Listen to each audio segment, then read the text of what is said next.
Today I'm bringing you something that's a little bit different. I did an interview with the Orqa FPV team at CES. They have the potential of being the best FPV goggles in the market. For those who leave comments, I have a few shirts that they gave me, so I'm just gonna give them away. I use a comment chooser generator to pick a couple of the comments, and I'll send you this. Some of the things that we talked about were the funding, how they got the funding to make this happen, the release date, we talked about the price, we talked about the specs. We talked about future products. They're already developing future products. I'm Ivan, I'm head of business development. Srđan, CEO. Vlatko, CTO. They just announced the Orqa. These are new FPV goggles that are gonna hit the market very soon. And so they are very connected to everything that's being said about their product. If you comment on this video and you ask for features or you give feedback or you say something, whatever it is that you wanna say, they are most likely going to read it. Either all three of them or one of them, and then they're gonna talk about it. Go watch Joshua Bardwell's video. I'll put the link in the description because he also interviewed them. And so this is your chance to have your input into this product before they get too big and then they don't listen to us. There's still some time. But yeah, there's still some time. Give us good ideas, good constructive criticism. Yeah, we are trying our best to make the most of the community. In the Facebook FPV community, just put out the feedback because they're listening. This company is very young. When a company is very young, this is when they listen the most.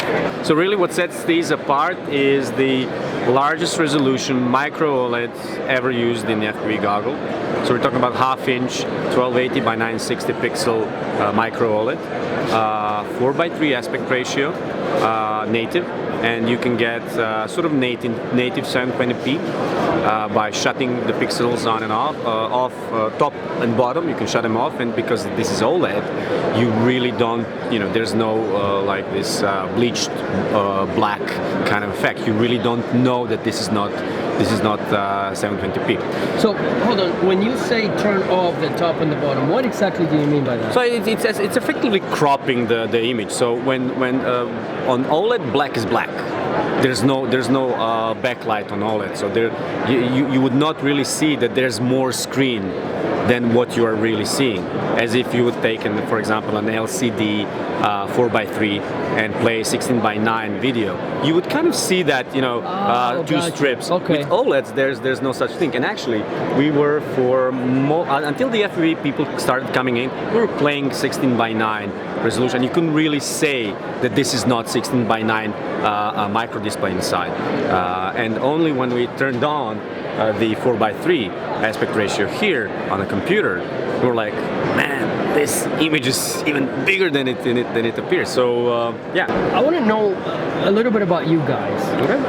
Tell me your FPV story. Are you into FPV? Yes. Do you guys fly FPV? Yes. Okay, Yes. so tell me a little bit about that story. So basically, when Vlatko, Ivan, and I started the company in late 2016, we were doing engineering services for clients. So clients would come to us with an idea for a product, and then we would build it for them, right? So at some point, now Vlatko was in the RC hobby for over 10 years.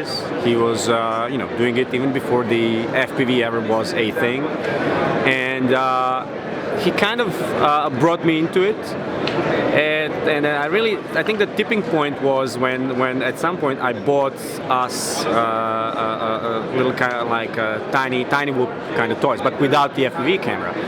And being engineers, Vlatko installed the camera on one of it, making it a tiny whoop, and he bought himself some new goggles. I bought myself a new set of goggles, and we were like, Which goggles did you buy? Sharks, of course. I bought used Attitudes, which I still have.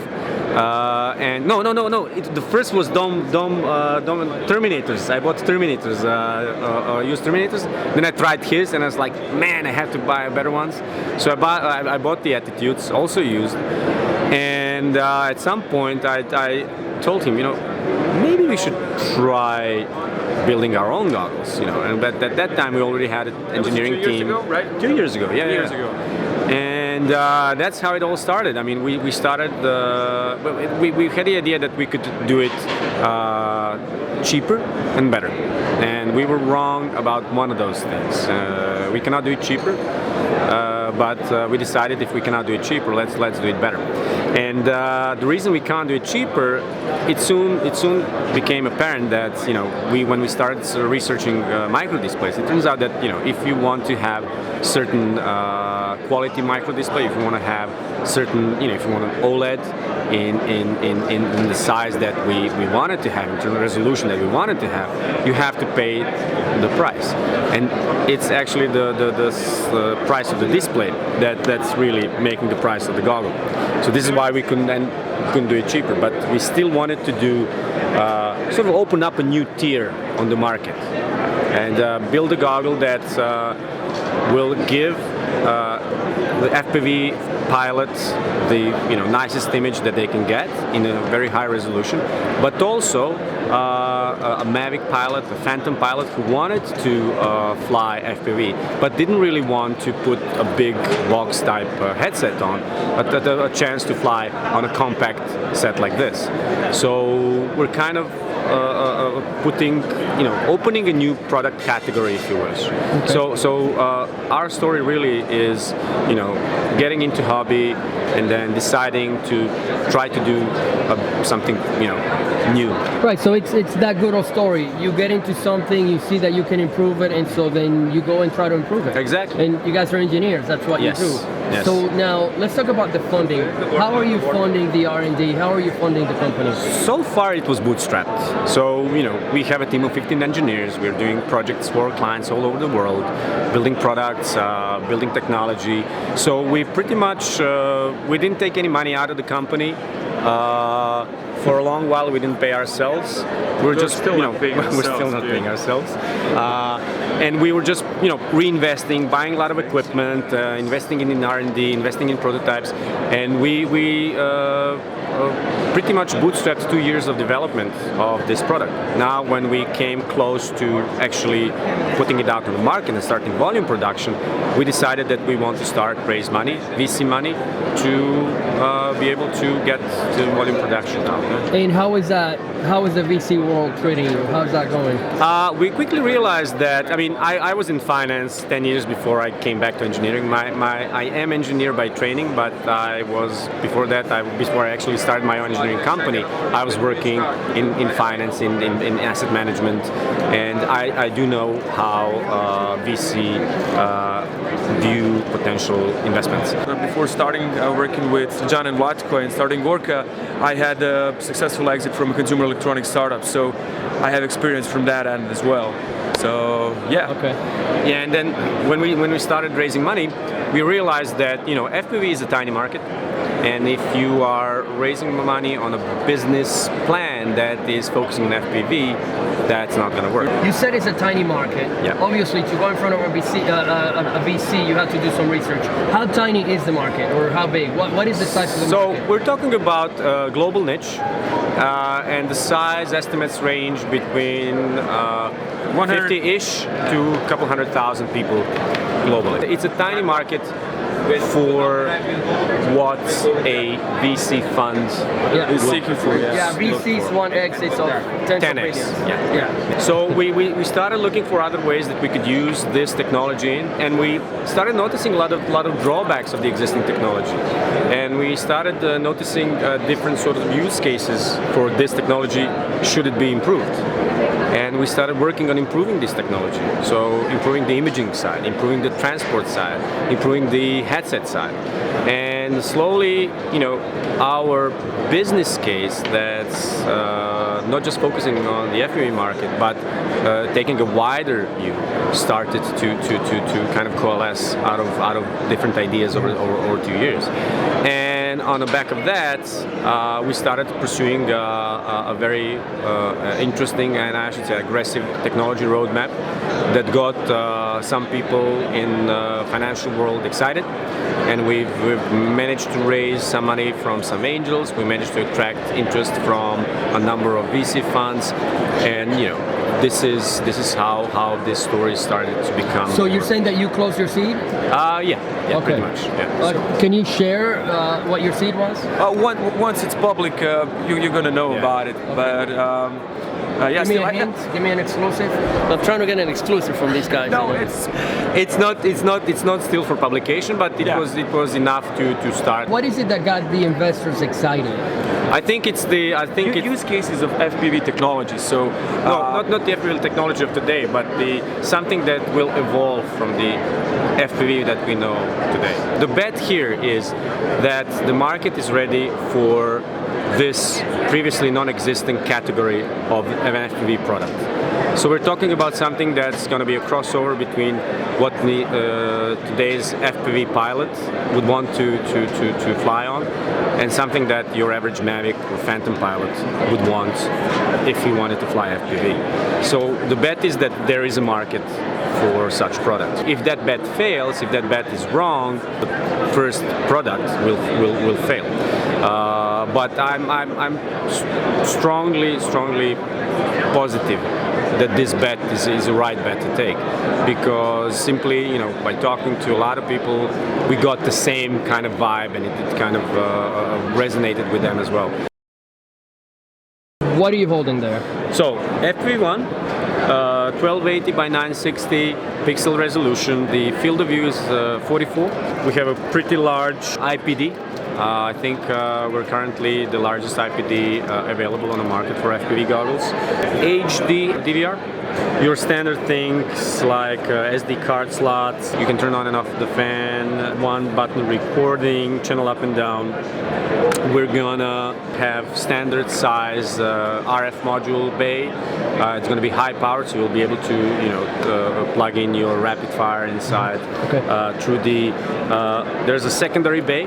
If you're flying LaForge, you'll be able to use the secondary bay for your second LaForge module. So it takes third-party receivers? Yes. Big deal. Yes. So, if you already have your receiver, your favorite receiver, if you have TrueD or Rapid Fire, you'll be able to, just buy a bare-bone goggle. We will not force you to buy the receivers, our own receivers. With that being said, we will have our own receivers. If you wish, you can bundle the goggles with our receivers.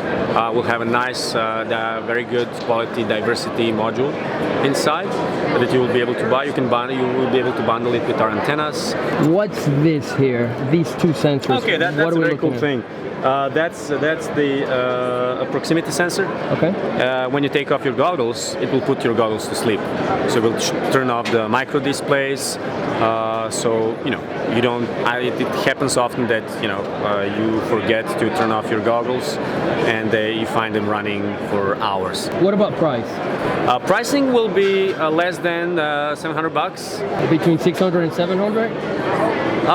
Between 600 and 700, because as I said, people will inevitably compare this to HDOs, because HDOs are the highest spec goggles on the market today. As I said, we wanted to. Our bet is that there's demand for a higher tier, higher category product.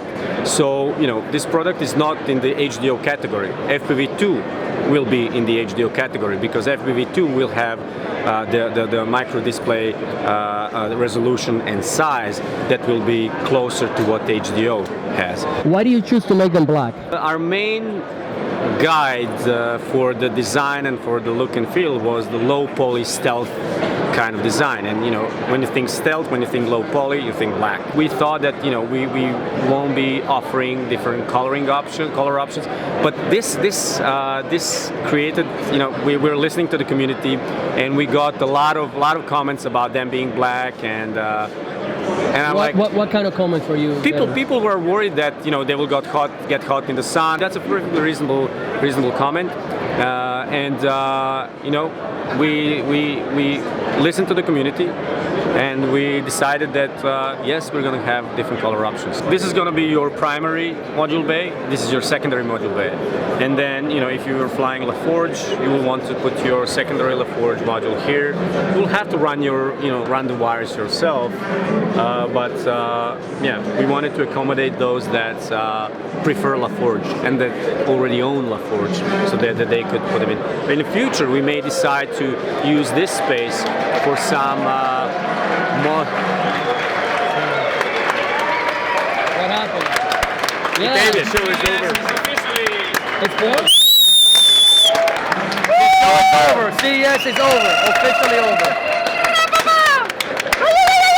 Sometime in the future we may decide to use this space for any sort of extension modules that we may dream up, or somebody has a clever idea and says, hey, why don't you put X inside? And we say that's a great idea, we'll put X inside.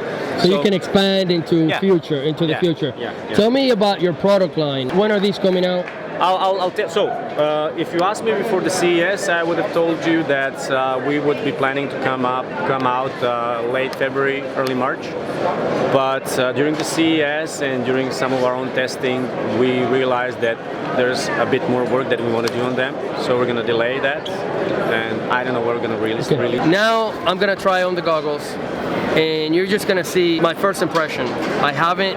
Oh, that's in Miami. Oh, that's Johnny FPV. Johnny, oh yeah. Here we go. Okay, let my eyes adjust.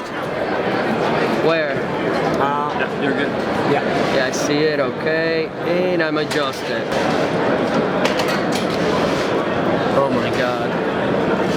The clarity. Very easy to adjust. There is no light intrusion whatsoever. Let me see. This is the light. Is the light on? Yep. Okay, let's see. I mean, this is kind of a ghetto test, but you know, it's okay. I have no light. So this is now 16 by 9. You don't notice it's 16 by 9. Yeah, I don't, because I mean, don't notice that the YouTube logo is 4 by 3. Yeah. This is 4 by 3. Yeah, you can see the YouTube logo. So I see the YouTube. Yeah, but I see the YouTube logo all the way at the bottom. Yeah, that's what gives it away. If there wasn't a YouTube logo, you would see that. I see what you were saying now. Yeah. I can understand it better, because now I can actually see what you were talking about. I can't wait to see them out in the market. So here they are, the Orqa goggles. I wore them for like that whole video. That's a 3-minute video. I probably had them on for about 2 minutes. Not uncomfortable. I probably have other people's grease on my face, but you do. Let me. Trust me. Whatever. That's okay. You do. Tell me about the product line. So I'll tell you about the things that are already in the pipeline. In R&D. So we have a VTX coming up. We have a diversity receiver coming up. Camera is somewhere farther down the line. We have some. So you guys have a line of products that you're already thinking about? Some of them we're actively working on. Some of them are in prototyping testing, because we are pursuing a more ambitious technology roadmap, and we are looking beyond the FPV market. I like to say that our hobby will be a collateral beneficiary of this ambition, because the tech that we develop for some other applications, we will, as enthusiasts, FPV enthusiasts ourselves, we'll bring it back into the products that we build for the community, that we build for us, really. A group of engineers so they know how to design product, because that's what they do, and they understand the finance side also, and they're not only targeting the FPV market, which is not very big. They're also targeting other markets, other drone markets. So I think it sounds like that's what's going to make it viable. That's what's going to make it, because a lot of people are saying, it's not going to work, because we're so used to seeing drone companies show up and then die. And it's hard. It's very hard. It's not easy. It's not easy to build good products and make economically viable products for a niche market.